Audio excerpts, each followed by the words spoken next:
मुंह पर मास्क पहने एक आदमी अचानक रेत के ढेर से उठता है, लेकिन जैसे ही वो खड़ा होता है उसके पूरे शरीर में भयानक दर्द होने लगता है। मैक्स को कुछ गड़बड़ लगती है और वो तुरंत अपनी गर्दन से लोहे का हुक निकाल फेंकता है। फिर वो जल्दी से लोहे की जंजीर खींचता है, लेकिन उसे क्या पता था कि दूसरा सिरा अभी भी दूसरे कैदी लड़के से जुड़ा हुआ है। मैक्स तुरंत उसे कार से बाहर खींचता है, लेकिन अपना पूरा जोर लगाने के बाद भी वो जंजीर नहीं खोल पाता। जब वो एकदम पागल सा हो जाता है तो अचानक उसे जमीन पर एक छोटा सा हथियार दिखता है, इसलिए वो तुरंत उस लड़के की कलाई पर बंदूक तान देता है। जैसे ही उसे लगता है कि वो आजाद हो जाएगा, उसे पता चलता है कि ये बंदूक तो खराब है। इससे वो इतना गुस्से में बौखला जाता है कि सीधे अपने दांतों से उसे काटने लगता है। लेकिन जब मैक्स गुस्से में काट रहा होता है तो अचानक उसे दूर से एक जंगी गाड़ी अपनी तरफ आती हुई दिखती है, इसलिए वो तुरंत उस लड़के को अपने कंधे पर टांगता है और आगे क्या हो रहा है ये देखने बढ़ जाता है। दूर कुछ खूबसूरत औरतें नहा रही थी और मैक्स के आने से उनका ध्यान उसकी तरफ चला जाता है। वो कुछ देर एक दूसरे को ताकते रहते हैं, लेकिन जैसे ही मैक्स की नजर बहते हुए पानी पर पड़ती है, उसकी आंखें चमक उठती हैं और वो तुरंत उन्हें पानी का पाइप उसकी तरफ भेजने का इशारा करता है। एक औरत धीरे धीरे आगे बढ़ती है और पाइप मैक्स को पकड़ा देती है। पाइप लेते ही वो पागलों की तरह पानी पीने लगता है। ढेर सारा पानी पीने के बाद वो फिर से अपनी गर्दन की जंजीर उठाता है और उन्हें प्लास देने का इशारा करता है। फ्यूरियोसा जैसे ही उसे लेने के लिए आगे बढ़ती है, मैक्स किसी और को भेजने का इशारा करता है, क्योंकि वो औरत इतनी दुबली पतली थी कि वो इतनी मोटी जंजीर को काट ही नहीं सकती थी। फ्यूरियोसा सही मौका देखकर मैक्स पर झपटती है और सीधे उसे जमीन पर पटक देती है और फिर तेजी से उसके चेहरे पर अपने बाएं हाथ से एक तगड़ा मुक्का जड़ देती है। उसे उम्मीद नहीं थी कि यह बंदूक खराब निकलेगी। मैक्स मौका पाकर पलटता है, उसकी गर्दन दबोचता है और सीधे फ्यूरियोसा को जमीन पर दबा देता है। हालात बिगड़ते देख औरतें तुरंत लोहे की जंजीर खींचकर मैक्स को छोड़ देती हैं। इसके बाद मैक्स फिर से पगला जाता है, लेकिन इससे पहले कि वो हिल पाता, उसे फिर से जमीन पर खींच लिया जाता है। मैक्स जल्दी से कार के नीचे से एक हथियार उठाता है। गियर बदलकर वो भागने की कोशिश करता है, लेकिन फ्यूरियोसा उसे लात मारकर गिरा देती है। ऐसा लगता है जैसे उसका सिर ही चकरा जाएगा। लड़ाई की आवाज ने पास ही सो रहे गुंडे को जगा दिया। फ्यूरियोसा दौड़कर आगे आती है और कार से बंदूक वापस लेना चाहती है, लेकिन गुंडा उसे पकड़कर गिरा देता है। मैक्स बस बंदूक तक पहुंच ही पाता है और मुड़ने का मौका भी नहीं मिलता कि फ्यूरियोसा उसे कार के बोनट पर दबा देती है। दोनों के बीच लड़ाई अभी खत्म नहीं हुई थी कि मैगजीन झटके से बाहर गिर जाती है। आखिर में मैक्स और गुंडा मिलकर फ्यूरियोसा को जमीन पर दबाने में कामयाब हो जाते हैं। असल में मैक्स पहले एक हाईवे पुलिस वाला हुआ करता था, लेकिन एक पेट्रोलिंग के दौरान दुश्मनों ने उसका पीछा करना शुरू कर दिया। जब हथियारबंद लोग उसे पकड़ने ही वाले थे, एक गुंडे ने भाला दाग दिया, जिससे मैक्स अपनी कार के साथ हवा में उड़ गया। मैक्स किसी तरह रेंग कर कार से बाहर निकलता है, लेकिन अगले ही पल दुश्मन उसे अपने पैरों तले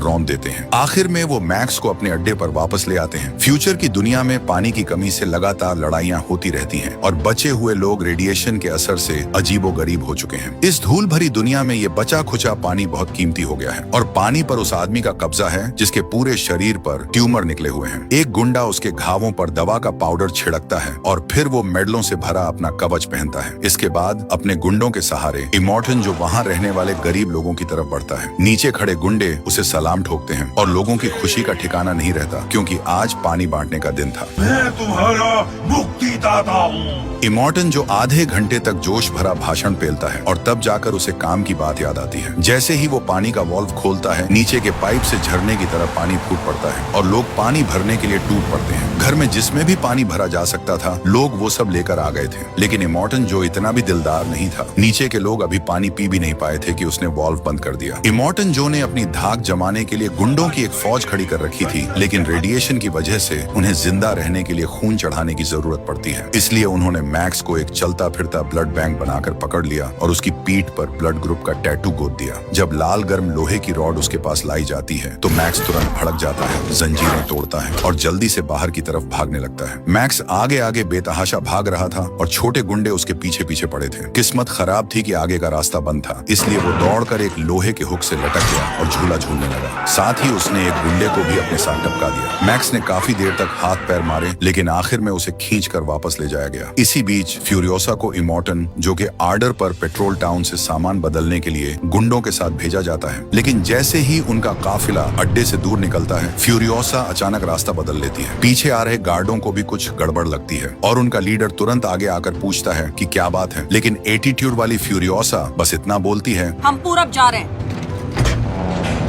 और उस गंजे गुंडे को कोई भाव नहीं देती। दूसरी तरफ इमोर्टन जो के सबसे बड़े बेटे को भी कुछ अजीब लगता है और वो जल्दी से अपने बाप को बुलाता है। देखकर उनके होश उड़ जाते हैं। उन्हें पता चलता है कि फ्यूरियोसा अपनी टीम को दुश्मन के इलाके में ले गई है। इमोर्टन जो तुरंत समझ जाता है कि कुछ लोचा है, मुड़कर पीछे की तरफ भागता है और जब वो बड़ी मुश्किल से भारी दरवाजा खोलता है तो देखता है कि उसकी 5 खूबसूरत बीवियां गायब हैं, क्योंकि बिना रेडिएशन वाली जवान औरतें बच्चे पैदा करने के लिए बहुत कीमती मानी जाती थी। इसलिए इमोर्टन जो तुरंत पूरी फौज को उनके पीछे पड़ने का ऑर्डर देता है और कहता है कि किसी भी कीमत पर उन्हें वापस लाओ। इकट्ठा होने के बाद पूरी फौज तुरंत फ्यूरियोसा का पीछा करने के लिए निकल पड़ती है और मैक्स को भी एक ब्लड बैंक की तरह कार के आगे बांध दिया जाता है, जहां से उसका खून लगातार निकलकर गुंडों को ताकत दे रहा था। पूरी फौज बड़े ही शोर शराबे के साथ पीछा करने निकलती है। ऐसा लग रहा था जैसे कोई बैंड बाजा लेकर बारात निकल रही हो। इस बीच फ्यूरियोसा बजर्ड्स के इलाके में घुस चुकी थी और जल्द ही उनकी गश्त लगाने वाली गाड़ियों ने उन्हें देख लिया। आगे वाली गाड़ी को जमीन पर पड़ी रस्सियों से पलट दिया जाता है। सही रहा कि फ्यूरियोसा ने सही टाइम पर गाड़ी मोड़ ली और बच गई, लेकिन जल्द ही कांटेदार कारें उनके मोटरसाइकिल वालों के पास पहुंच गईं और सीधे 2 गुंडों को कुचल दिया। गुंडे भी हार मानने वाले नहीं थे। वो दुश्मनों पर लगातार भाले दागते रहे और फिर एक तोप चलाकर सीधे उन्हें उड़ा दिया, जिससे उनका काम तमाम हो गया। जैसे जैसे दुश्मन करीब आ रहे थे, फ्यूरियोसा ने तुरंत एक्सीलरेटर को सेट किया, हथियार उठाया और लड़ने के लिए तैयार हो गई। बूम की आवाज के साथ जो कार बच नहीं पाई वो तुरंत टुकड़ों में उड़ गई। हालांकि उनकी ये खुशी 2 सेकंड भी नहीं टिक पाई कि दुश्मन की सबसे बड़ी खूंखार गाड़ी उनके पीछे आ गई। तभी इमोर्टन जो की मेन कार भी पहुंच गई और उस गंजे गुंडे ने एक भाला निकालकर सीधे आगे वाली कार के पिछवाड़े में दे मारा। साथियों ने गाड़ी को रोकने के लिए तुरंत रस्सियां फेंकी। इस बीच एक गुंडा तीर लगने से टपक गया, लेकिन अगले ही पल वो फिर से उठ खड़ा हुआ और अपने मुंह में सिल्वर पेंट छिड़कने लगा। इसके बाद उसने एक जोरदार डायलॉग मारा, शहीद हो! और फिर सबके सामने एक भाला लिया और सीधे दुश्मन की कार की तरफ छलांग लगा दी। इस टाइम एक औरत अचानक गाड़ी के अंदर से बाहर रेंग कर आती है और फ्यूरियोसा उसे जल्दी से छिपने के लिए कहती है। अगले ही पल बड़ा सा आरी वाला हथियार हमला करता है और कार के अंदर मौजूद गुंडे पागलों की तरह वापस हमला करते हैं, लेकिन ठीक उसी टाइम किस्मत से कुछ बम कटकर गिर जाते हैं। इस तरह आखिरी गाड़ी भी कबाड़ बन गई। इसी टाइम मेन कार एक ड्रिफ्ट मारती है और दिशा बदलकर फ्यूरियोसा के पीछे लग जाती है, जिसके पीछे इमोर्टन जो का काफिला था और सामने एक बहुत बड़ा रेतीला तूफान था। इस टाइम लीडर को भी कुछ गड़बड़ का एहसास हो गया। ये तुमने क्यों किया?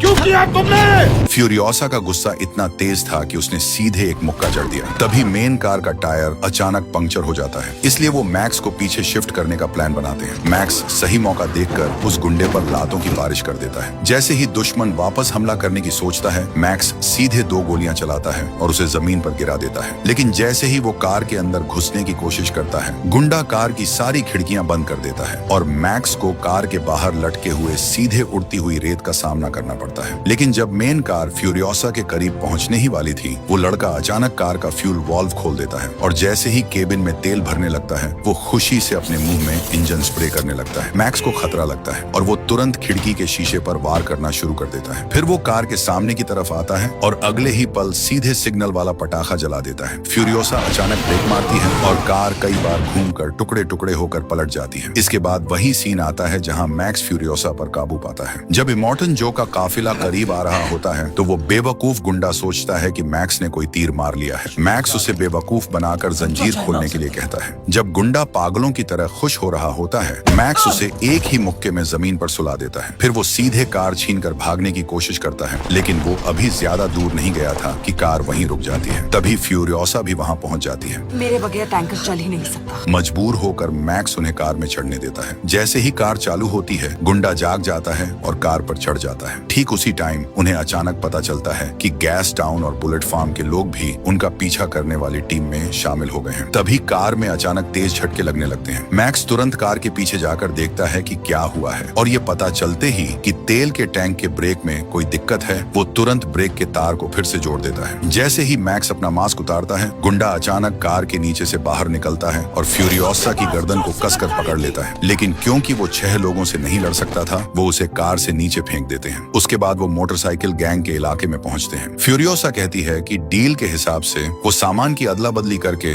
वहां से गुजरेंगे, लेकिन किस्मत खराब थी। मोटरसाइकिल गैंग के लीडर को भी इमोर्टन जो कि पीछा करने वाली फौज का पता चल जाता है। तुमने कहा था कुछ गाड़ियां पीछा करेंगी, शायद यहाँ 3 जंगी पार्टियां हैं। फ्यूरियोसा समझ जाती है कि मामला गड़बड़ है। वो हवा में छलांग लगाकर गोलियों से बचती है और कार के नीचे से होकर अंदर घुस जाती है। ये देखकर कि बड़ी फौज घाटी में घुसने वाली है, गैंग का लीडर तुरंत घाटी के एंट्री गेट को उड़ाने का ऑर्डर देता है ताकि फ्यूरियोसा का लाया हुआ सारा सामान वो अकेले हड़प सके। दूसरी तरफ जब इमोर्टन जो कि बड़ी फौज देखती है कि एंट्री गेट बंद हो गया है, तो वो कुछ गुंडों के साथ अपनी भारी कार में पहले चढ़कर पार जाने का प्लान बनाता है, जबकि बाकी लोग रास्ता साफ करने के बाद पीछा करना चालू रखेंगे। दूसरी तरफ मोटरसाइकिल गैंग भी लगातार मैक्स और उनकी टीम के पीछे पड़ा है। दुश्मन जगह का फायदा उठाकर लगातार उन पर बम फेंक रहे थे। मुझे गन दो। अभी लोड नहीं हुई। मोटरसाइकिल गैंग को अच्छे से निपटाने के बाद इमोर्टन जो भी उनके करीब पहुंच जाता है। जैसे ही वो फ्यूरियोसा पर गोली चलाने वाले होते हैं, उसके बच्चे की मां कार का दरवाजा खोलकर सामने आ जाती है। इमोर्टन जो उस इकलौते सही सलामत बच्चे को कोई नुकसान नहीं पहुंचाना चाहता था, इसलिए वो थोड़ी देर के लिए उन्हें जाने देता है। इसी बीच एक गुंडा इमोर्टन जो कि सामने खुद को पेश करता है। अगर मैं टैंकर पे चढ़ जाऊं तो अंदर जाने का रास्ता है। उसकी पीठ में पाइप घोपूंगा पर आपको जिंदा रखूंगा। उसकी खोपड़ी में गोली मार। हालांकि जैसे ही वो कार पर चढ़ता है, वो कुछ सेकंड भी नहीं टिक पाता और अगले ही पल खुद मरने से बार बार बचता है, जिससे इमोर्टन जो गुस्से में अपना सिर हिलाने लगता है। इसके बाद इमोर्टन जो रेस दबाकर गाड़ी के सामने आ जाता है और लोहे का हुक फेंककर स्टीयरिंग व्हील को कसकर लॉक कर देता है। ये देखकर बाकी लोग तुरंत मदद के लिए आगे आते हैं। वो मिलकर लोहे की जंजीर काट देते हैं, जिससे मैक्स अपनी एक बांह बचाने में कामयाब हो जाता है। फ्यूरियोसा तुरंत एक रिंच से स्टीयरिंग को कंट्रोल करने की कोशिश करती है। ये देखकर कि कार एक बड़ी चट्टान से टकराने वाली है, इमोर्टन जो तुरंत अपनी बीवी को होशियार करता है। अगले ही पल गाड़ी बचने का टाइम नहीं निकाल पाती और चट्टान से टकरा जाती है। शुक्र है कि वो सही टाइम पर कार के पीछे छिपकर बच जाती है। हालांकि जब वो केबिन में वापस जाने की कोशिश कर रही होती है, तो अचानक उसका पैर फिसल जाता है। अगले ही पल कार का दरवाजा टूटकर गिर जाता है और औरत नीचे गिर जाती है। इमोर्टन जो अपनी बीवी को बचाने के लिए स्टीयरिंग तेजी से घुमाता है, लेकिन चक्कर में वो अपनी कार के साथ टुकड़ों में बिखर कर एक्सीडेंट का शिकार हो जाता है। बाकी लोग तुरंत मैक्स से गाड़ी घुमाकर उसे बचाने की मिन्नत करते हैं, लेकिन मैक्स बताता है कि उसने खुद उसे अपनी आंखों से कार के नीचे कुचलते हुए देखा है। इमोर्टन जो अपनी बीवी की लाश को पकड़कर दर्द से चिल्ला चिल्ला कर रोता है। आप ठीक हो? जाओ। फिर वो अपने गुंडों को पीछा चालू रखने का ऑर्डर देता है। पीछा करने वालों से पीछा छुड़ाने के बाद वो बिना रुके रेगिस्तान के आखिर में बसी उस हरियाली वाली जगह की तरफ चल पड़ते हैं। लाल बालों वाली औरत कार के पीछे से पीछा करने वाली गाड़ियों पर नजर रख रही थी और अचानक उसे नक्श एक तरफ छिपा हुआ दिखाई देता है। उसे इस बात का बहुत पछतावा था कि वो इमोर्टन जो कि किसी काम नहीं आ सका। आखिर में लाल बालों वाली औरत के बहुत समझाने के बाद वो तय करता है कि वो अब इमोर्टन जो का साथ नहीं देगा। जल्द ही रात हो जाती है और गाड़ी अचानक दलदल में फंस जाती है, जिससे वो आगे नहीं बढ़ पाती। दूसरी तरफ इमोर्टन जो की टीम भी बिना रुके आगे बढ़ रही थी, इसलिए सब लोग जल्दी से एक्स्ट्रा टायर बदलने लगते हैं, जबकि मैक्स दुश्मन को रोकने के लिए एक तरफ बम लगाने का काम करता है। कई घंटों के सफर के बाद वो एक मौत के इलाके से गुजरते हैं। रेडिएशन के असर से बचे हुए इंसान सिर्फ ऊंची बैसाखियों पर चलकर ही अपनी जान बचा पा रहे थे। अगले दिन वो आखिर में उस जगह पहुंच जाते हैं जिसके बारे में फ्यूरियोसा ने बात की थी, लेकिन जहां तक उनकी नजर जाती है, कई किलोमीटर के घेरे में कहीं कोई हरियाली नहीं थी। जैसे जैसे वो रेगिस्तान के अंदर बढ़ते हैं, फ्यूरियोसा को दूर एक सिग्नल टावर दिखाई देता है। सिग्नल टावर के पास पहुंचने पर ही फ्यूरियोसा अपनी पहचान बताती है। मैं बुबलिनी में से एक हूँ और मैं मैरी जबासा की बेटी हूँ। इसके तुरंत बाद रेगिस्तान के अंदर से कुछ मोटरसाइकिलें सामने आती हैं और एक औरत तुरंत फ्यूरियोसा को प्रणाम करती है। असल में फ्यूरियोसा को बचपन में ही किडनैप कर लिया गया था और 20 साल से ज्यादा टाइम के बाद वो अपने कबीले के लोगों को खोज पाई थी, लेकिन इससे पहले कि वो जश्न मना पाते, अगले ही पल उनकी हंसी गायब हो जाती है। वो कौवे वाली जगह मिट्टी खराब हो गई। हमें निकलना पड़ा। वहाँ पानी नहीं था, कीचड़ हो गया। वो जहरीला था। इसके बाद फ्यूरियोसा के बहुत सोचने समझने के बाद वो एक नई जगह खोजने के लिए इस नमक वाले मैदान से होकर 360 दिन का सफर करने का फैसला लेते हैं। हालांकि मैक्स ने इमोर्टन जो कि अड्डे पर लौटने का आइडिया दिया। जब सब कंफ्यूज थे तो मैक्स ने बताया कि वहाँ सिर्फ पानी और हरियाली ही नहीं है, बल्कि इस टाइम वहाँ कोई सिक्योरिटी भी नहीं है। इसलिए वो सब राजी हो गए और तुरंत अड्डे की तरफ निकलने का प्लान बनाया। दूसरी तरफ इमोर्टन जो अभी भी अपने मरे हुए बच्चे का गम मना रहा था, तभी एक जासूस को अचानक फ्यूरियोसा के रास्ते का पता चल जाता है। इमोर्टन जो उनके जाने की दिशा को देखकर तुरंत समझ जाता है कि वो उसके अड्डे पर वापस जाने का प्लान बना रहे हैं। इसके बाद उसकी बड़ी फौज तुरंत उनसे भिड़ने के लिए तैयार हो जाती है। आसमान में पहले एक सिग्नल वाला पटाखा दिखाई देता है और फिर चारों तरफ से हमला करने वाली गाड़ियां उनका पीछा करने लगती हैं। इस टाइम एक मॉडिफाई की हुई गाड़ी सबसे पहले उनके करीब पहुंचती है, लेकिन इससे पहले कि वो कोई नौटंकी करता, कबीले के एक बंदे ने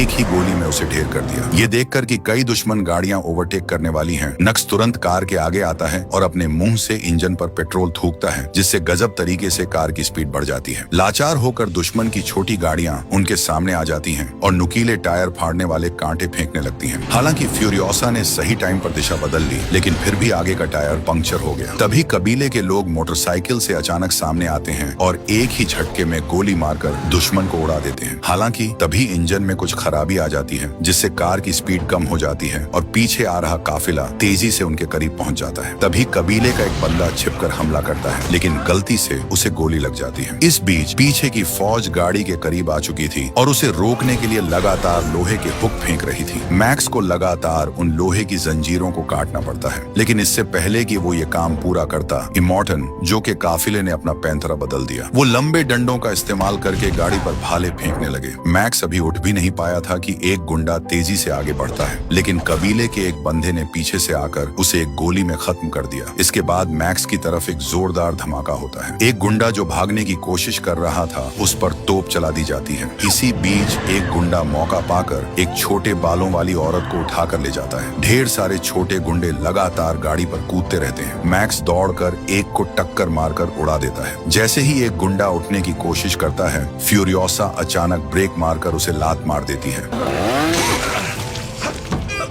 शुक्र है कि फ्यूरियोसा उसे सही टाइम पर पकड़ लेती है। इस टाइम एक गुंडा चुपचाप फ्यूरियोसा के करीब पहुंचता है। वो सब मिलकर उसे लात मारकर नीचे गिरा देते हैं। इसी बीच इमोर्टन जो कि बड़ी फौज भी उनका पीछा करते हुए पहुंच जाती है। गनीमत रही कि नक्स ने सही टाइम पर इंजन को ठीक कर लिया था। तभी बीच में से एक स्पोर्ट्स कार सीधे मैक्स की तरफ आती है, लेकिन फ्यूरियोसा सीधे स्टीयरिंग घुमाती है और उसे वहीं कुचलकर कबाड़ बना देती है। नक्स फुर्ती से काम लेता है और मैक्स को धक्का देकर दुश्मन की कार पर भेज देता है। मैक्स सीधे ड्राइविंग केबिन में जाता है, ड्राइवर को बाहर खींचकर फेंक देता है और दुश्मन की गाड़ी पर कब्जा कर लेता है। किसी ने सोचा नहीं था, पीछे वाले तेल के टैंक पर दुश्मन आग की लपटें फेंक देते हैं, लेकिन फ्यूरियोसा तेजी से हमला करती है और दुश्मनों को टक्कर मारकर तितर बितर कर देती है। तभी पीछे का तेल का टैंक फटने वाला होता है। मैक्स एक लंबी छलांग लगाकर अपनी गाड़ी पर वापस आ जाता है, लेकिन अगले ही पल उसे फिर से दुश्मन पकड़ लेते हैं। इसके बाद वो मौत को छूकर निकलता है। ऐन मौके पर वो दुश्मन का हुक खोल देता है और किस्मत से बच जाता है। इसके तुरंत बाद पीछे की गाड़ियों में लाइन से धमाके होते हैं। इस टाइम फ्यूरियोसा नक्स को गाड़ी चलाने का जिम्मा देती है और खुद तेज दर्द सहते हुए आगे की कार की तरफ रेंगती है और फिर इमोर्टन जो पर हमला करने के लिए भाला डालती है। तभी इमोर्टन जो का बेवकूफ बेटा केबिन से बाहर निकलता है। काले बालों वाली औरत उसे चकमा देने के लिए हार मानने का नाटक करती है, लेकिन जैसे ही वो बच्चा पैदा करने वाली औरत को जबरदस्ती ले जाने लगता है, फ्यूरियोसा आगे की कार पर चढ़ने में कामयाब हो जाती है। मैक्स एक जोरदार वार करके उसका ध्यान भटकाता है। एक बड़ी लड़ाई शुरू होती है। दुश्मन सीधे मैक्स का सिर पकड़ता है और उसे बाहर फेंक देता है। फिर मैक्स को उठाता है और उसे फिर से कार पर दबा देता है। कबीले का बंदा इस मौके का फायदा उठाता है और उसका ऑक्सीजन टैंक तोड़ देता है। मैक्स कार से उतरते ही उस पर जोरदार हमला करता है। उसे लगातार 3 मुक्के जड़ता है और जमीन पर दबाकर बुरी तरह पीटता है। इस बीच फ्यूरियोसा भी छिपकर हमला करने का प्लान बनाती है, लेकिन उसे टक्कर मारकर गिरा दिया जाता है। नक्स तुरंत साथ देता है और एक जोरदार टक्कर से छोटे गुंडे को गाड़ी से नीचे फेंक देता है। इमोर्टन जो जैसे ही हमला करने वाला होता है, छोटे बालों वाली औरत उसे रोक लेती है। फ्यूरियोसा सही मौका ढूंढती है। पहचाना मुझे।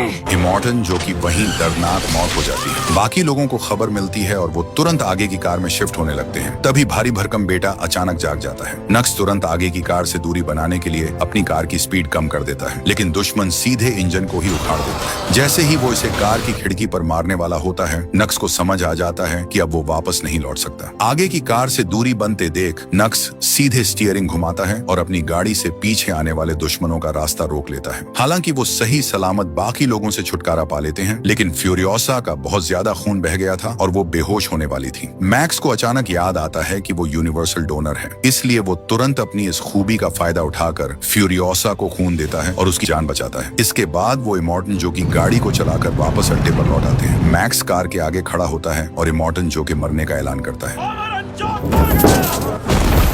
एक पल में अनगिनत लोग इमोर्टन जो की तरफ दौड़ पड़ते हैं और सीधे उसके शरीर को नोचकर टुकड़े टुकड़े कर देते हैं। ये देखकर कि इमोर्टन जो मारा गया है, गार्ड्स लिफ्ट को नीचे कर देते हैं और उनका स्वागत करते हैं। बाकी लोग भी गाड़ी के पीछे पीछे अड्डे की तरफ दौड़ पड़ते हैं और इसी तरह ये कहानी खत्म होती है। तो दोस्तों, अगर आपको मैडनेस से भरी ये कहानी पसंद आई हो तो वीडियो को लाइक जरूर करना। कमेंट करके बताना कि इस फिल्म का सबसे खतरनाक सीन आपको कौन सा लगा। और ऐसी ही पागलपन भरी मूवी एक्सप्लेन देखने के लिए चैनल को सब्सक्राइब करना मत भूलना। मिलते हैं अगली धमाकेदार कहानी में।